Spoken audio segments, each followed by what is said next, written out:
Napa know-how. A Napa guy knows more isn't always better, unless we're talking about full-size vans. These beasts do more than get you from A to B. They have so much space a man can live in it. With shag carpeting, waterbed, and a sweet lava lamp, these mobile abodes have all the comforts of home. With quality parts and plenty of Napa know-how, you can keep the original tiny house running longer, stronger. That's Napa know-how. Napa know-how. Blog Talk Radio. Good afternoon, everyone, or should I say evening? Actually, it's 5 o'clock. I wanted to say, first and foremost, Happy New Year, considering that this is actually the very first show that Cindy's having for the new year, 2013. So I'm very excited, of course, in case you didn't catch it on Facebook or Twitter, to see that the gentleman I'm having on this evening is a man by the name of Hal Spielman, and he has done a absolutely lovely website, in addition to which a book called Suddenly Solo. I'm very, very excited to be hosting him today, as, of course, he is being my first interview of the year.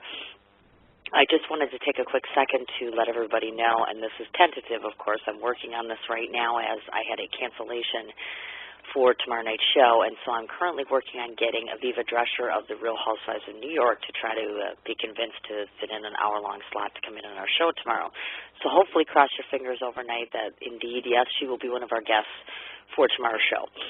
Also wanted to throw a shout-out to those that are in the Milwaukee area. If you're looking for something to do this evening, my very dear friend Dave Miller, who usually hosts more of a what you would call an open jam, is going to be doing so this evening. It's going to be conducted down at the Astor Hotel. And so for any of you who happen to be in the Milwaukee area who are looking for something to do, please go ahead and feel free to stop down there and check him out. Amazing group of musicians. I know that Rick Holmes, who's a Milwaukee musician, has been down there. Of course, like I said, Dave Holmes, my dear friend and belly dancer in the local area, Demetra Anderson, will be down there with her husband, Rick. And yours truly, I think, is going to be making an appearance this evening. So definitely, if you get an opportunity, please stop down there, of course. And for those of you who are listening that are in the California area, you'll be excited to hear, or maybe not excited to hear, that Cindy of Cin's Chat Corner is actually going to be coming down to California this coming weekend for the Easy Riders Tour.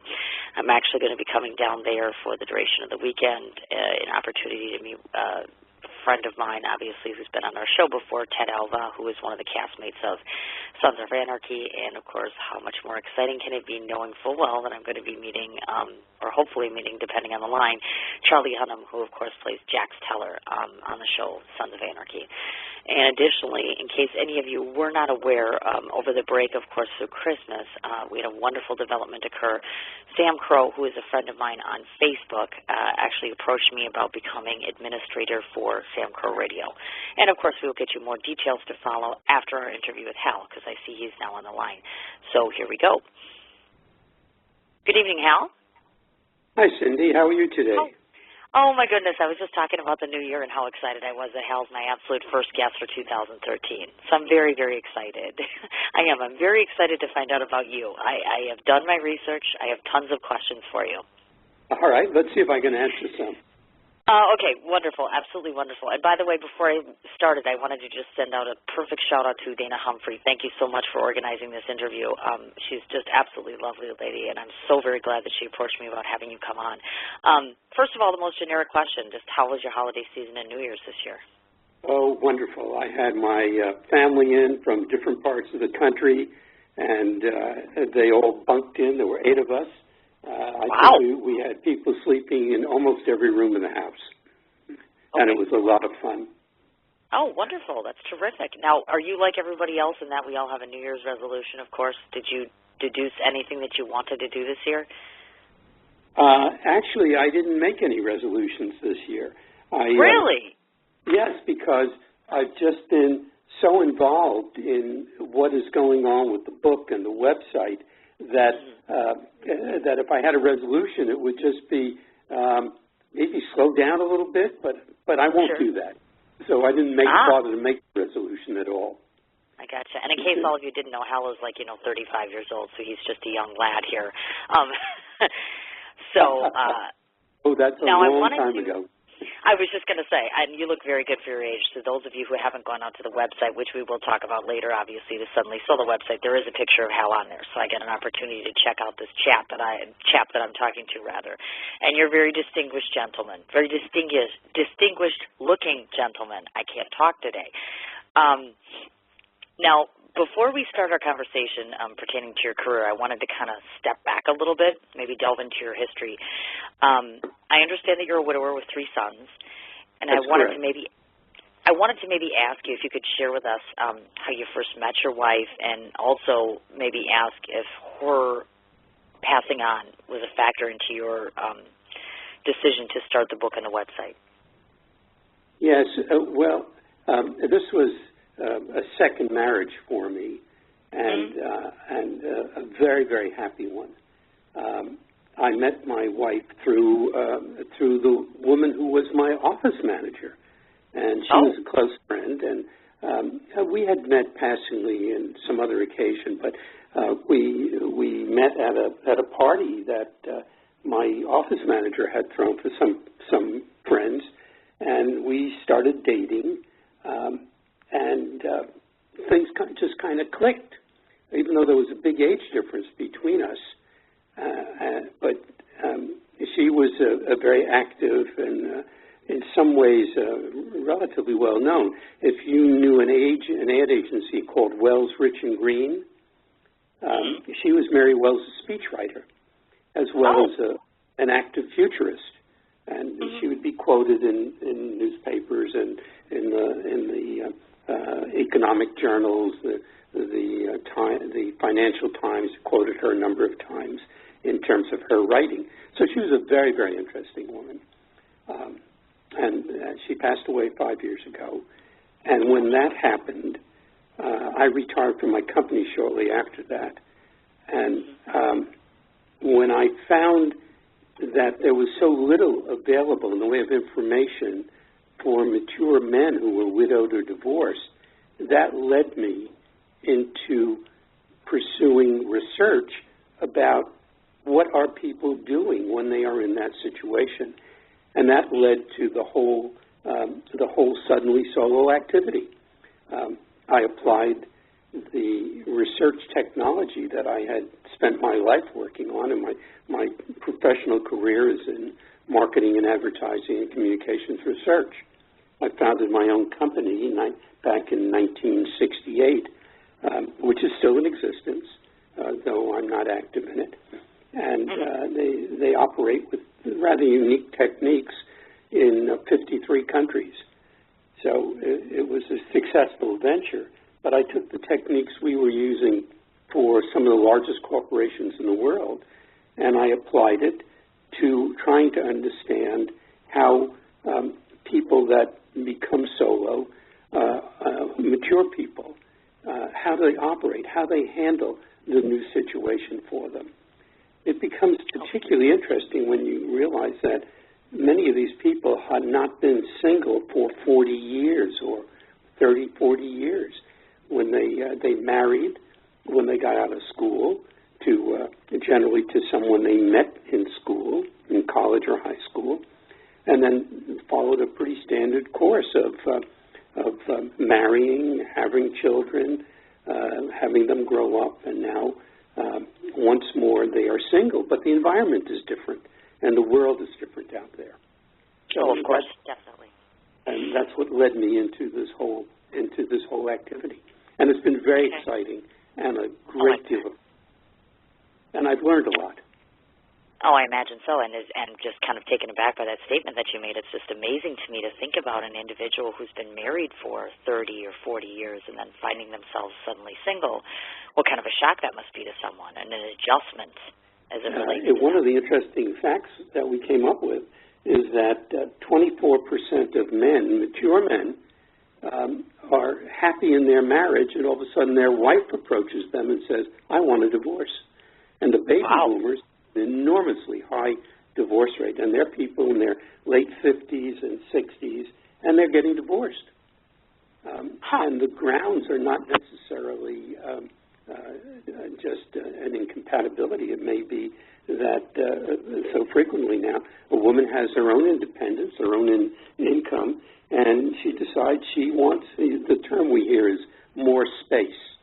I don't quite know what that defines, but it means that they want to change. And the husband, and we found in 24% of the divorce cases that are surprised when that happens. They think they're in a happy marriage. So it's a revelation, the things we are finding, and the myths that exist that our data is dispelling. Okay. Next question. Next question, sir. Okay. No, that's okay. That's fine. I wanted to talk about part of your background in case individuals don't know. I know that you have experience as a sociologist. I know that you were in the military, in the Army, obviously. And then, of course, co-founder of your business, which is McCullum Spielman Worldwide. Now, if I could ask you, out of those 3 career choices, which would you say was the most enjoyable for you? And additionally, maybe provide for us the inspiration behind choosing these different paths in life.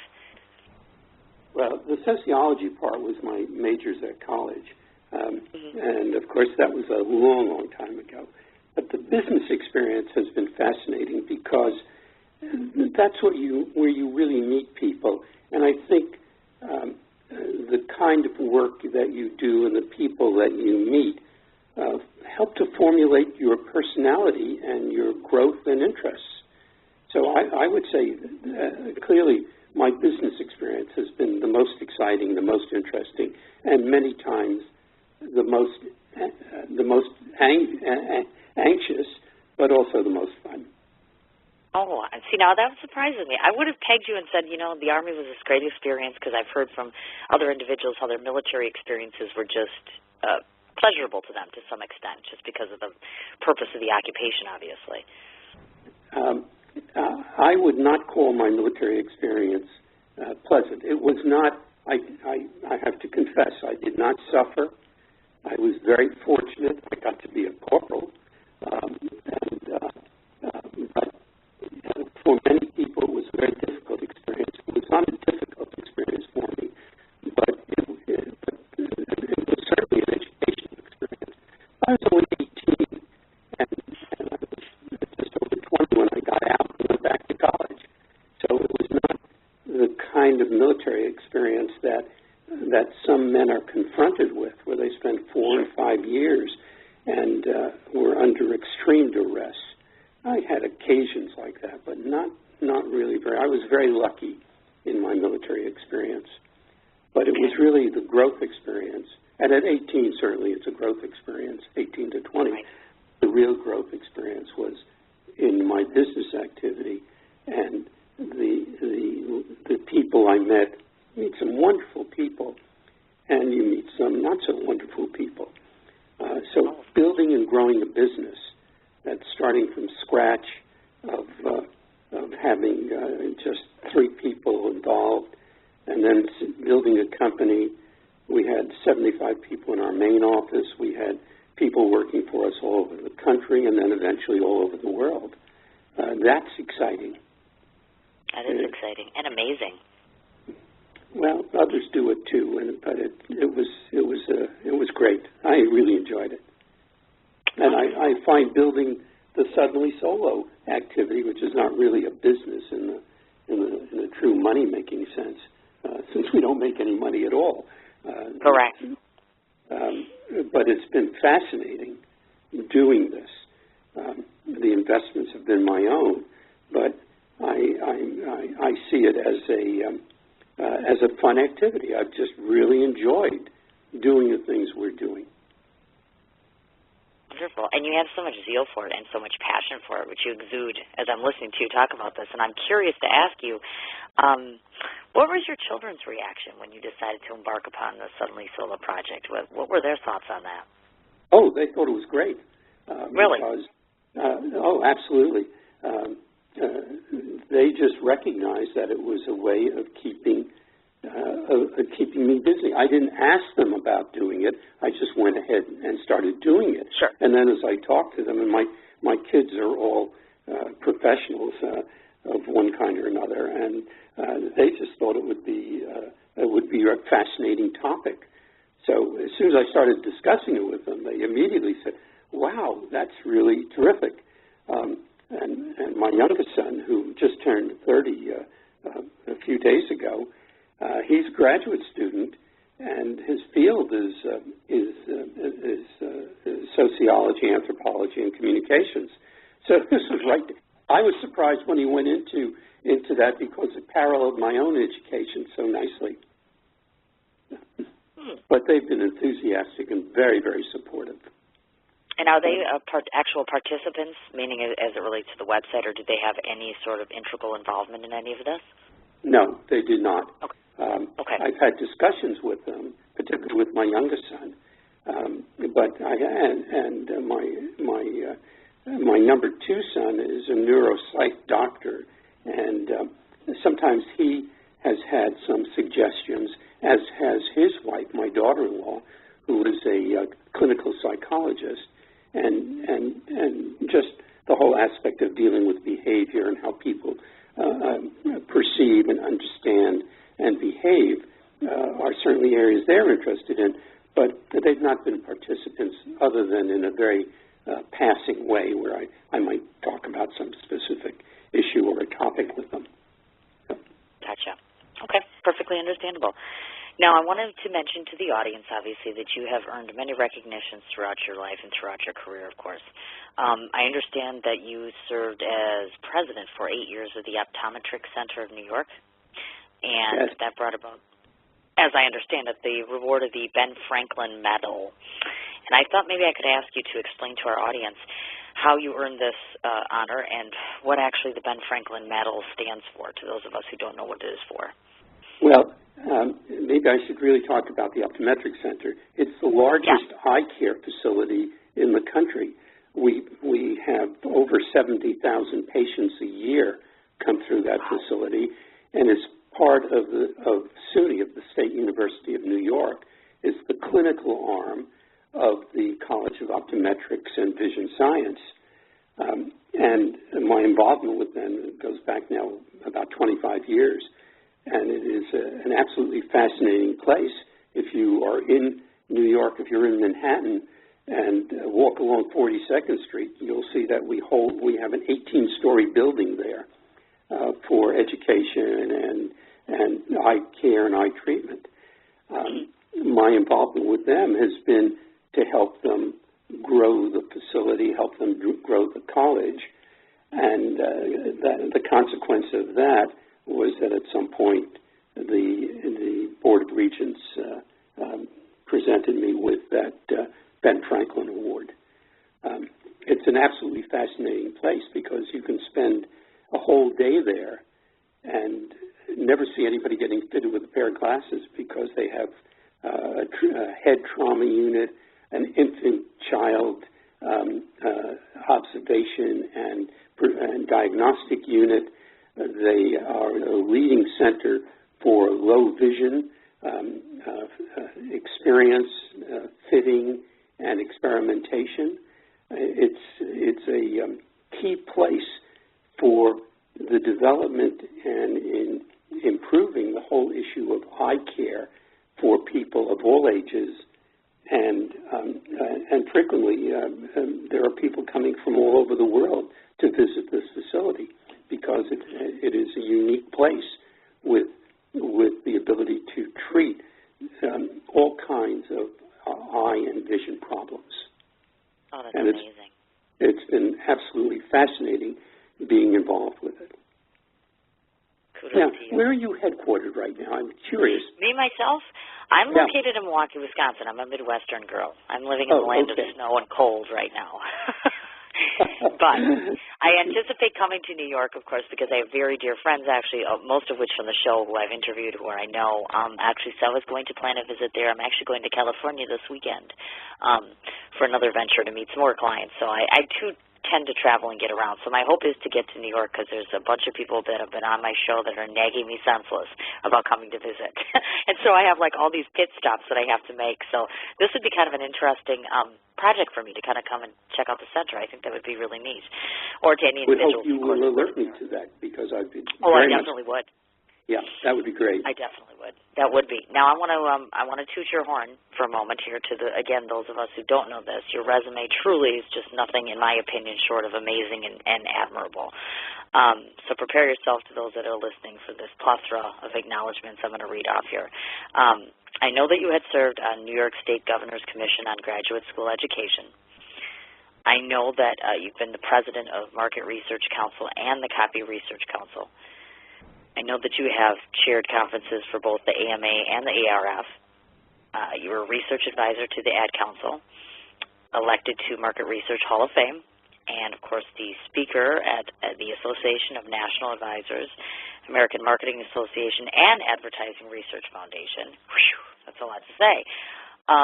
So I was interested to... If you stay in it long enough, you do all these things. Yeah, no, I was just going to say, and undoubtedly over the span of time here, the one thing that kind of struck me and I wanted to ask you, maybe if you could describe for us the choices that you made in your life journey that prompted you to end up basically with this extensive vocational list. I mean, what were you approached to do these particular things? Were these things that you embarked upon on your own? How did you get to have such a amazing resume, for lack of a better term?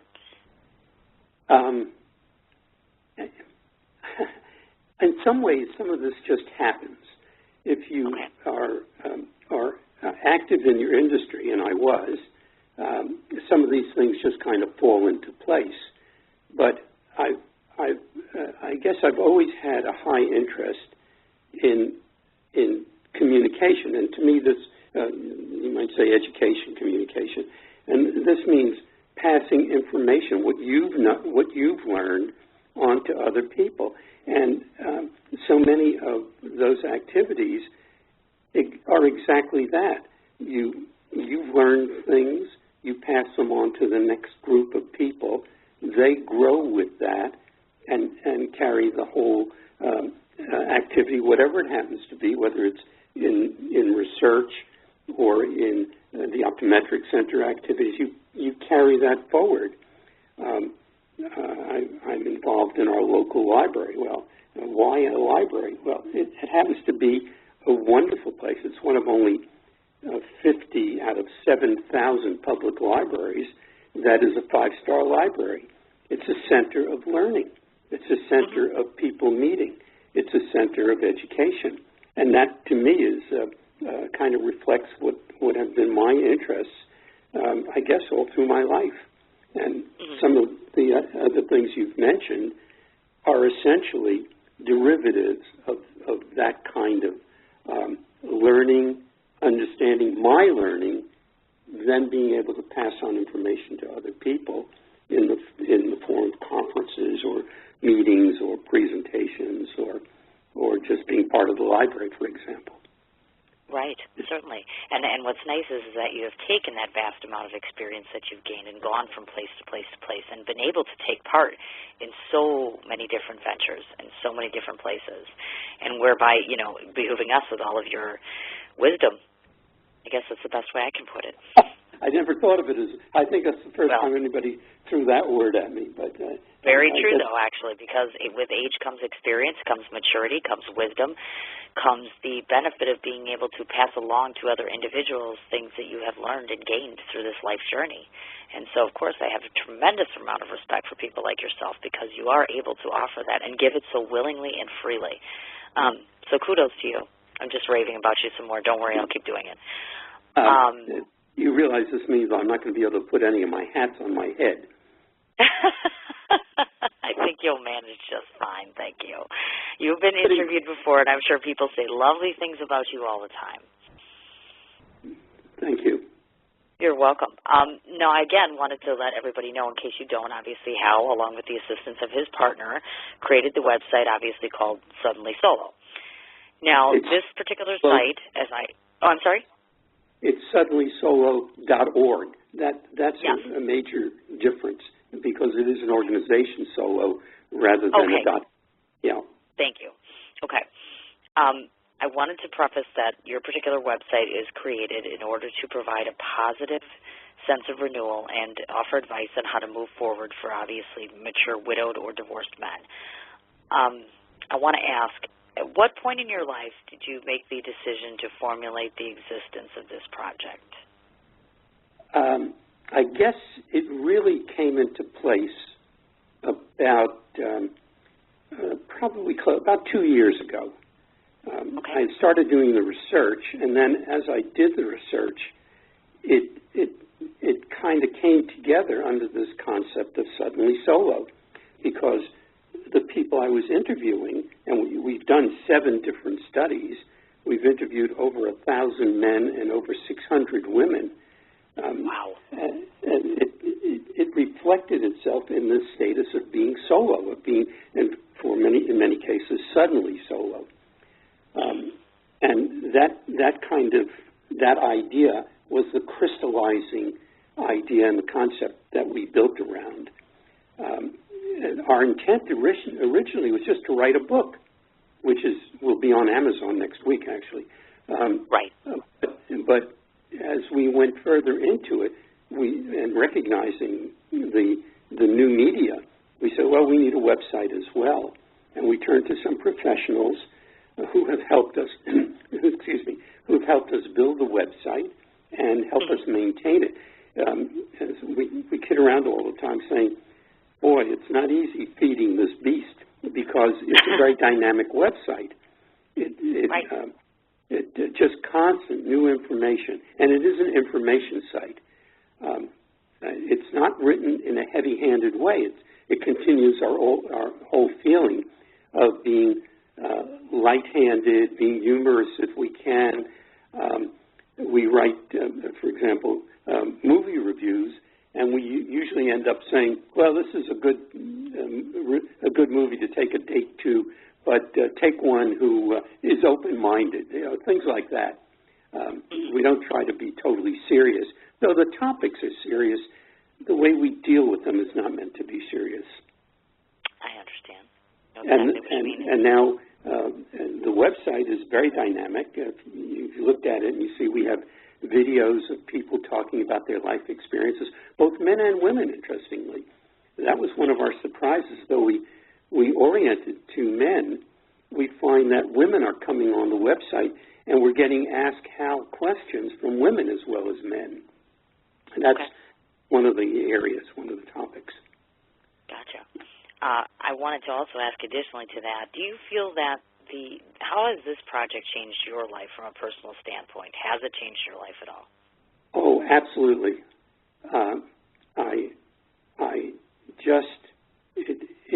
It's brought, not that I was backward socially, but it's helped to bring me out socially.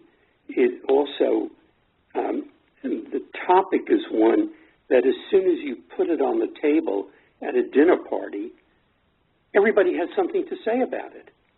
And again, I'm talking about mature people because that's my contemporaries. But as soon as somebody said, well, what do you do? You're retired. Well, I'm not exactly retired. I'm involved in this project. Oh, I know somebody in that situation. Oh, you just described so-and-so. Gee, they're doing, and then it opens up the whole topic of what people are doing. It's a fascinating topic. And it's affected me in that I think that I have a better understanding of dealing and listening to a woman's point of view, not just the male point of view. It's given me some reasonable insights into what women are thinking about and where they are coming from. And I'm talking about single women now, in their life experiences and expectations about their future and what, we're all living longer. Not all, but many of us are living longer. And it opens up to, a 60-year-old woman is looking at another 20 to 30 years of living. Well, how is she going to live? The same thing is true of a man who's 65. He's got another 20 years. What's he going to be doing with that time? What's his contribution to be? It's interesting in that the book, the forward for the book, and eventually the afterword of the book was written by a guy named Bill Novelli. Well, who's Bill Novelli? He's the recently retired CEO of AARP. And he's an old friend of mine, and when I asked him about, I was telling him about the book, and then asked almost offhand if he'd consider writing the forward, and he did, and it's brilliant. And he talks about in that in the afterward part about what are you going to contribute in your maturity to bettering the life of others as well as yourself. And he's got a whole group of suggestions in there, as we do within the book as well. By the way, the book is also called Suddenly Solo, and it's in print at the printers now, and I think it's next week will be available on Amazon. Yep. In fact, we were just going to get to that, actually, as a matter of fact. I want to ask you if you feel, to date, up to this point, do you feel that this project has been a successful venture for you? And if so, why do you feel that way? Well, certainly not a financial venture. It was not set up. It's not that we're averse to covering our costs, but that was not the reason it was set up. I think it's been a very successful adventure on multiple levels. On a personal level, I've really enjoyed doing this. Mm-hmm. On a broader level, it seems to be meaningful to other people. We had a query from a man in Boston who his wife had left. He's a man in his 60s. His wife of many years upped and left him for a younger man. That's exactly what he put in his note to us. And he was extremely depressed. He was in shock and depressed. And he went to the website. He discovered the website. And he said flatly that had helped him because of its upbeat nature to deal with this very difficult time in his life. And boy, that really feels good.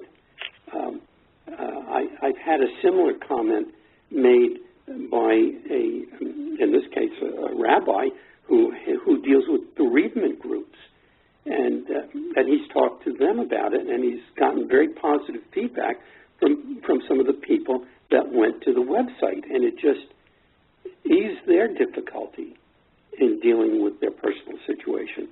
And, you know, that's got to make you feel good, and it absolutely makes me feel good. So that's been a big part of the benefit and the pleasure of being involved in this. Certainly. And of course, to those who have not checked out the website as of yet, it's just, I can tell you, I've done it myself and looked at it and just seen how properly structured it is. It's so well put together. There's so many elements of interest on there. I know that you have the Ask Hal section, and you've got a hot topic session, a hot topic area, I should say. You cover different relationship issues I've seen, and then I found it interesting that you actually have a section where you do movie reviews, which I thought was kind of neat. I'm like, this is kind of a social thing that's kind of interacted along all these other things. I wanted to ask you maybe if you could tell us, do you think the potential is there for expanding your site or adding on to it, or what do you foresee? Oh, sure. We're very open to suggestions. Actually, the movie reviews came about that way. I think we put, I can't remember the original one. We put one movie review in there. I can't remember what the first one was. But we started to get very good feedback about it. So we said, well, let's write some more. And it's probably not more than 2 weeks ago, we started to separate them into a separate review section. And now we're about to add book reviews as well. And that came out of, the first one is a book called An Available Man by a woman named Hilda Wulzer. It's a novel, by the way. This is not a factual book. It's a novel. But really? And this woman has written a novel about a mature man who is widowed and his dating experiences. And it's a very intriguing book. So we're going to expand it, but again, always oriented to the mature person who's into this new life experience. Sure. And that tends to be our target now, men and women, actually. And that's nice, too, to have that expansion, because I know that my presumption was that you were going to be strictly dealing with the male side of things. So it's neat to be able to branch out more and to be able to offer more, and hopefully more people will get involved and get excited about it and kind of check out your website and see what you all have to offer, because, like I said, it's just amazing the amount of wisdom one can pass on to another. I find it just fascinating. I was the book. About, I'm sorry. Go ahead, dear. I was interviewed about 3 weeks ago on the morning news of CBS, the local station here in New York. We had, within a half hour after that interview, we had 10,000 hits, just over 10,000 hits on our website. Wow. So I guess people are pretty interested in this topic. Amazing. And not only that, like I said, you have it structured and put together in such a way that I just find it to be so intriguing. And hopefully other individuals will go ahead and check it out. And additionally, of course, like we were just prefacing, you've done your book, Suddenly Solo, which is a lifestyle roadmap for the mature, widowed, or divorced man. Let me ask you. It's got cartoons, it's got jokes, it's got hints. One of my favorite hints is cut your toenails. You know why. Okay. You don't want to get into bed with a woman and scratch her shins. Right. So your toenails as little hints all through the book like that. I gotcha. I wanted to ask because, of course, obviously the book has not come out as of yet. Does it cover the same types of things that we find typically on the website, or have you gone out further in regards to topic-wise? What do you cover in the book necessarily that you wouldn't find on the website per se? Well, in a way, the book starts from the immediate situation after you've been widowed or divorced. And it gets into little grubby things like, where's the checkbook? How do you pay your bills?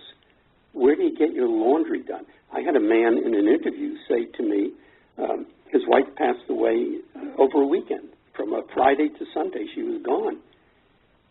He was a very white shirt kind of guy, always with a shirt and a tie, and that was his nature.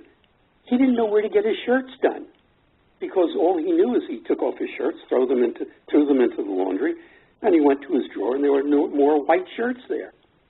Well, he did not know where to get it. That simple kind of basic stuff we have in the book about things like simple, we call malnutrition avoidance. Where do you eat? What do you eat? There's the whole business of we have a cartoon about this, about women being on your doorstep with meatloaf. How do you deal with that? How big a freezer do you have? Right. There are narratives in there that deal with issues like that, that come out of our interviews and out of the life experiences that people talk to us about. Sure. And may I ask additionally, what proved to be the inspiration for doing the book? What made you want to do the book in addition to the website? Well, actually, it started the other way. We started thinking in terms of writing a book, and my partner is an experienced writer and my golf buddy, which is how it all came to be. And talking about it on the golf cart, we said, gee, we could do a book around this stuff. And that's how the book started. And then after we had started formulating and outlining the book, the issue of putting up a website came about, and we followed that sequence. The book is really quite a fascinating task, and if you've not written a book, you then discover how difficult it really is to put it all together in a rational, logical way. And that's pretty much what we've tried to do with the book. So we kiddingly say, well, maybe not so kiddingly, it covers everything from condiments to condoms. Wow. And that's the range of activity. Excuse me. Oh, my goodness. And how long did it actually take from start to finish to do the completion of the book? More than a year, probably closer to 18 months. Wow. It's only 174 pages. Well, maybe not only. That still covers a lot of ground. But it took about a year and a half because we'd write something, we'd redigest it, we'd rewrite it, and because we wanted it to be an enjoyable read so that you could sit down and not struggle through it. In fact, sure. in the foreword I wrote, I say things like, look, if you've already are at the the dating stage, which usually for a widowed man takes about a year before he starts to date, according to our research, then go to the section about dating and learn what are the ways that people are dating. Learn about the new world of online dating. 21% of men who are involved with a woman have met her through online dating. It's the single largest category of meeting a woman today. And that was a complete surprise to us because, again, we're dealing with mature people, but they're going online and using the websites that are specifically designed for mature people. So that's a revelation. I guess there's lots of things that we found that were really rather fascinating. We've been destroying myths in one way, the media myths, if you like. You know, the whole idea. Mature men they want to be dating these 30-year-old blondes with big boobs. Not true at all. Totally a media story. Absolutely wrong. Mature men want to date mature women. They want to be dealing with women around their own age, that look their age. All of our data, and, you know, I'm not referring to numbers, but I've got tons of tables and numbers. Overwhelmingly, they want to be with women they are comfortable with, and that means the women that are in their own age range, where they have similar experiences. Those are the women that they are comfortable with, and it's not the big blue blonde. That's not their target. That's a media myth. In fact, and I think just on hair color, if I remember the exact numbers, I think it's about 47% of men prefer brunettes, where about 35% prefer blondes. Really? Yep. That's interesting. That is unusual too, actually. There's more information like that. And Claire Ohl, by the way, was one of my clients. Oh, okay. Look at that. It's amazing what you find out about somebody in the course of their history, isn't it? Yeah. Now, I want to ask, in your personal opinion, what do you feel personally has been the best relationship advice you have ever offered to an individual before? Yes, I think I've got an answer for that. It's look at the person and the personality.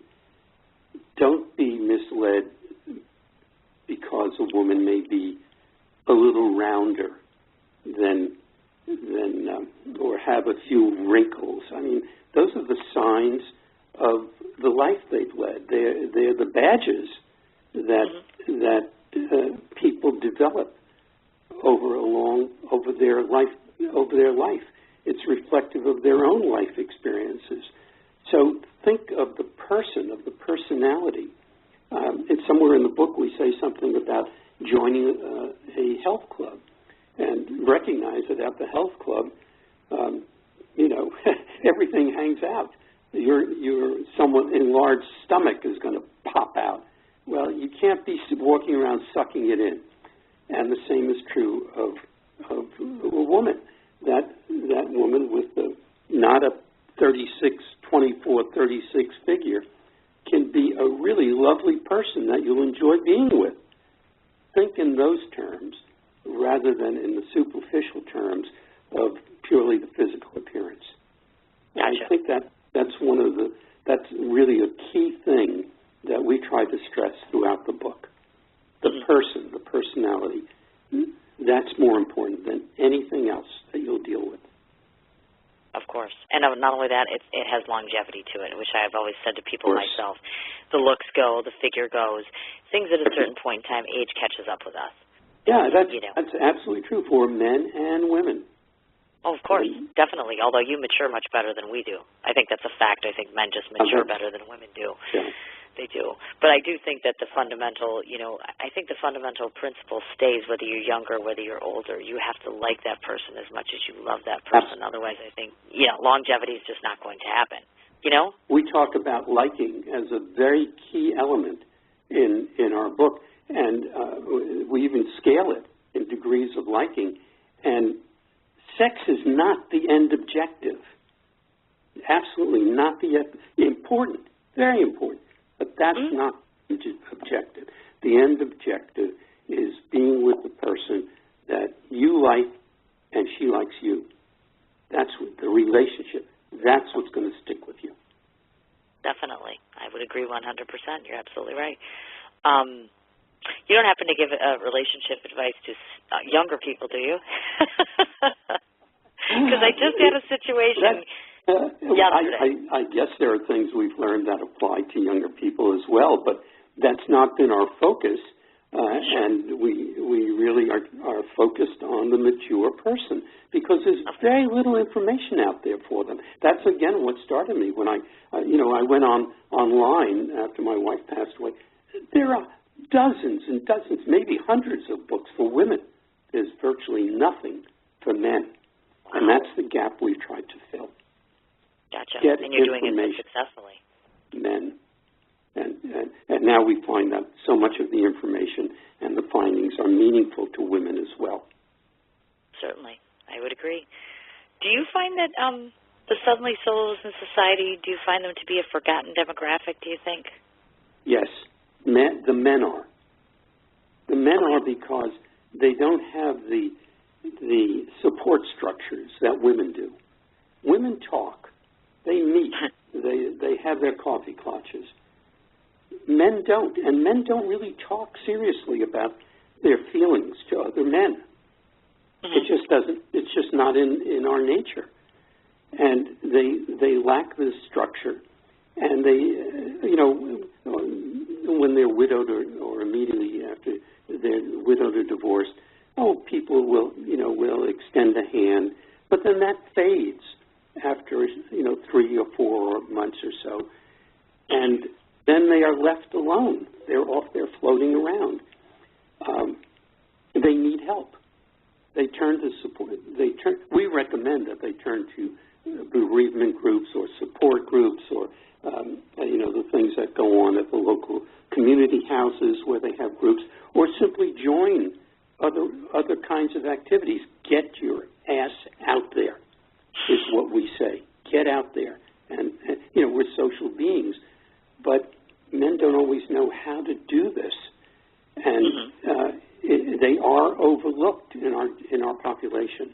They kind of disappear. They get picked off once they get out there, because the ratios work for them. It's roughly 4 to 1 female to male at 65, 75 in that age range. But they have to be out there. And you hear women all the time saying, gee, it's hard to meet men because they don't put themselves out there. And so we're trying to encourage men to get out there, to make themselves available, find the situations. It may be anything. You may find that getting into a bird watching group puts you into a social situation where you will meet other bird watchers, one of whom may be a very nice woman that you enjoy being with. So make yourself available. Get out there and do it. Right. I would agree with you. That's a key message in the book. I think we end up, our very last line is almost exactly that, to get out there. And that's exactly right. And of course this means women have the support, but they have to be out there as well and be prepared to expose themselves to the interaction of meeting men. And men have to be prepared to do the same. And we strongly push that. Well, and of course, obviously, most people, I have noticed in the past that 9 times out of 10 in relationships, even with younger individuals, people will complain and say, I want to be in a relationship and I want to meet somebody, but yet taking the steps to do that seem to be where they're missing. It's kind of like they complain that they don't have it, but yet what are they doing to actually embark upon this? Or what are you doing to help encourage this to flourish? Do you know what I mean? You're absolutely right. It's a tough step to put yourself out there.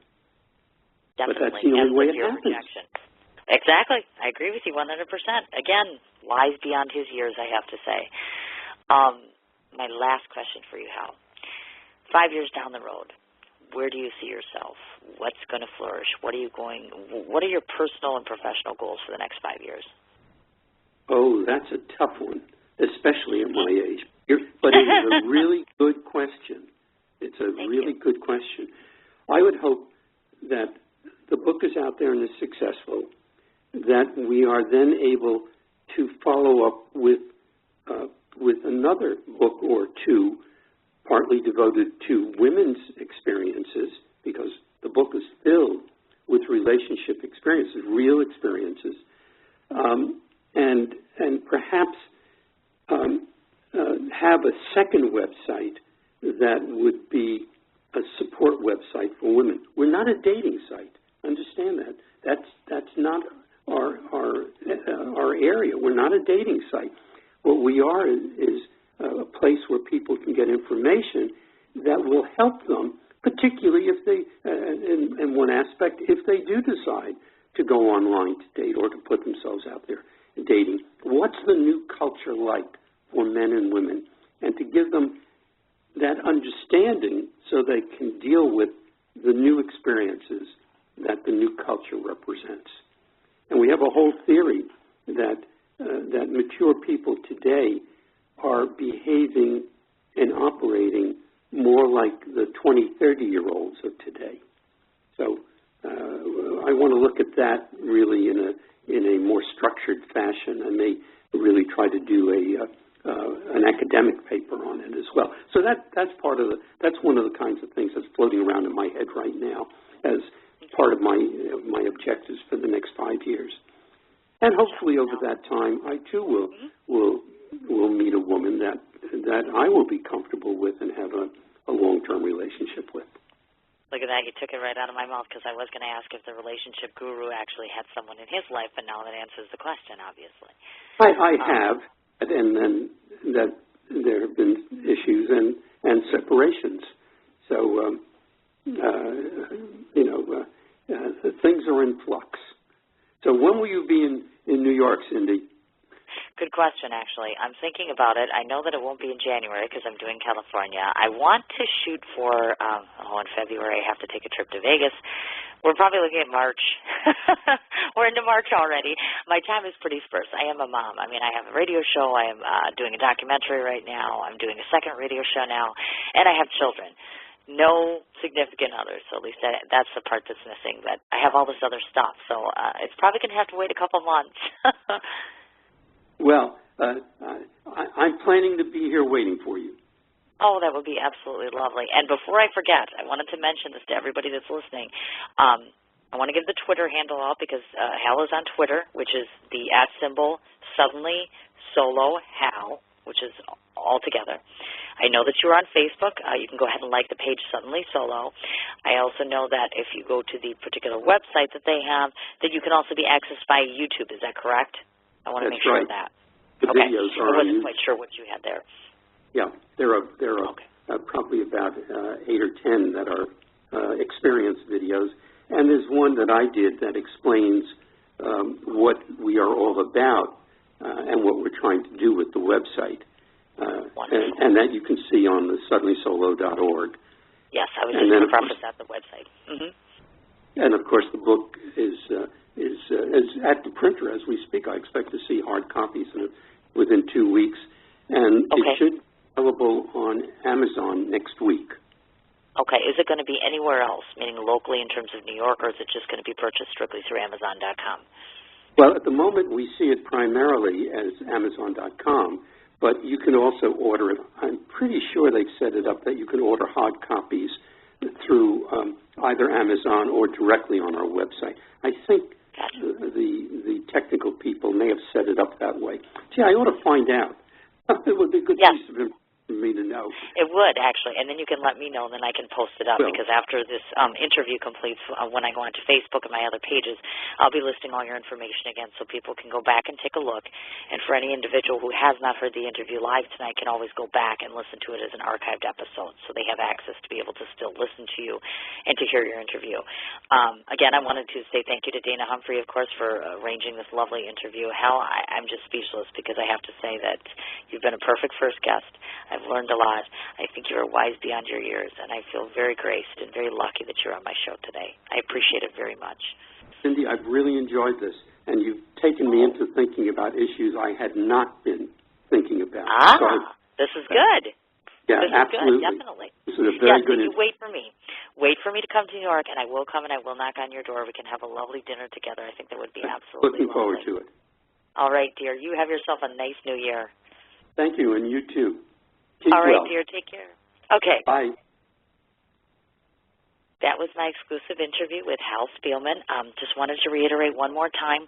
If you're looking for him, he's on Facebook on Suddenly Solo, at Twitter, which is at Suddenly Solo Hal altogether.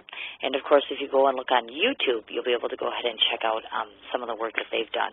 The website is www.suddenlysolo.org. And, of course, as Hal had mentioned, in the relative near future, you're going to be able to access his book through Amazon.com. Again, thanks so much, Hal. It was absolutely lovely. I look forward to coming to New York to visit all of my good friends, including Dana Humphrey, of course. And just as a shout-out, it sounds like we're almost to go for tomorrow's interview, Aviva Drescher, Real Housewives of New York. Please check my page sometime later today or my Facebook page to try to find out who we're going to have tomorrow, if not Aviva Drescher. So I hope all of you will take the time to clear your schedule tomorrow for me, 1 hour. I look forward to having you on the show then, and you have yourself a good night. What you doing? Ran out of space on my phone, so I'm deleting some stuff. Bye, singing dog. Bye, goal. I pronounce you. Bye, wedding ceremony. Stop. At Metro PCS, you get 2 free phones with twice as much memory. Really? Don't say bye to your memories. Switch to Metro PCS and get 2 free LG K20 Plus phones with 32 gigs when you switch 2 lines. Metro PCS. Wireless. Figure it out. Coverage not available in some areas. Sales tax not included in phone price. Excludes numbers on the T-Mobile network. See store for details and terms and conditions.